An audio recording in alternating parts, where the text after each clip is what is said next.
வணக்கம் மக்களே. அன்றைக்கி நம்ம நாகராஜா கோயிலுக்கு போயிருந்தோம்னு சொன்னோம்ல, அந்த வீடியோட பேலன்ஸ் தான் இது.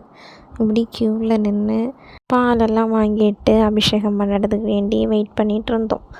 நம்ம ஃப்ரெண்டில் மட்டும் இல்லை, பின்னாடி ரொம்ப கூட்டமாக இருந்துச்சு. கோயில் வாசலை தாண்டி ரோடு வரையெல்லாம் கூட்டமாக இருந்துச்சு. அப்படியே போய் மஞ்சள் பொடியும் வாங்கிட்டு பக்கத்தில் போயிட்டோம் அபிஷேகம் பண்ணுறதுக்கு வேண்டி. நம்ம நாகராஜா கோயிலில் அரச மூடை சுற்றி இருக்கக்கூடிய நாகருக்கு எல்லாமே நம்ம கையினால் பால் அபிஷேகம் பண்ணலாம்.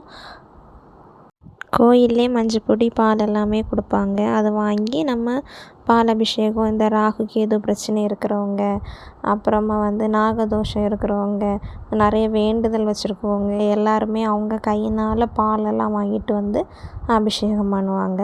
இதுதான் இந்த கோயிலில் ரொம்பவே ஃபேமஸ்ஸு.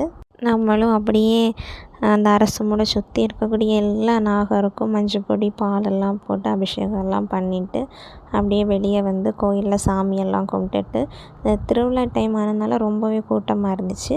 சாமியெல்லாம் கும்பிட்டுட்டு வெளியே வந்தோம். நீங்கள் யாராவது நாகராஜா கோயிலுக்கு போய் அபிஷேகம்லாம் பண்ணியிருந்தீங்கன்னா மறக்காமல் கமெண்ட் பண்ணுங்கள். எவ்வளோ மக்கள் சாமி கும்பிட்றதுக்கு வேண்டியும் அபிஷேகம் பண்ணுறதுக்கு வேண்டியும் வெயிட் பண்ணியிருக்காங்கன்னு பாருங்கள்.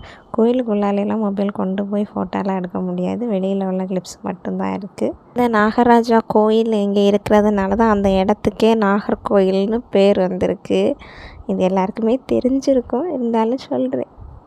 இது கன்னியாகுமரி மாவட்டத்திலே நாகதோஷம் நீக்கிறதுக்கான ஒரு பரிகார ஸ்தலமாக இப்போ இருக்குது. நீங்கள் யாராவது இந்த நாகராஜா கோயிலுக்கு போயிருந்தீங்கன்னா மறக்காமல் கமெண்ட் பண்ணுங்கள். இப்படி திருவிழா டைமெல்லாம் போயிருக்கீங்களா, பால் அபிஷேகம் எல்லாம் பண்ணியிருக்கீங்களான்னு மறக்காமல் கமெண்ட் பண்ணுங்கள். அப்படியே நம்ம சேனலை சப்ஸ்கிரைப் பண்ணி உங்கள் சப்போர்ட்டை கொடுங்க. லைக் பண்ணுங்கள், ஷேர் பண்ணுங்கள். எப்போவுமே உங்கள் சப்போர்ட்டை கொடுங்க. தேங்க்யூ, பாய்.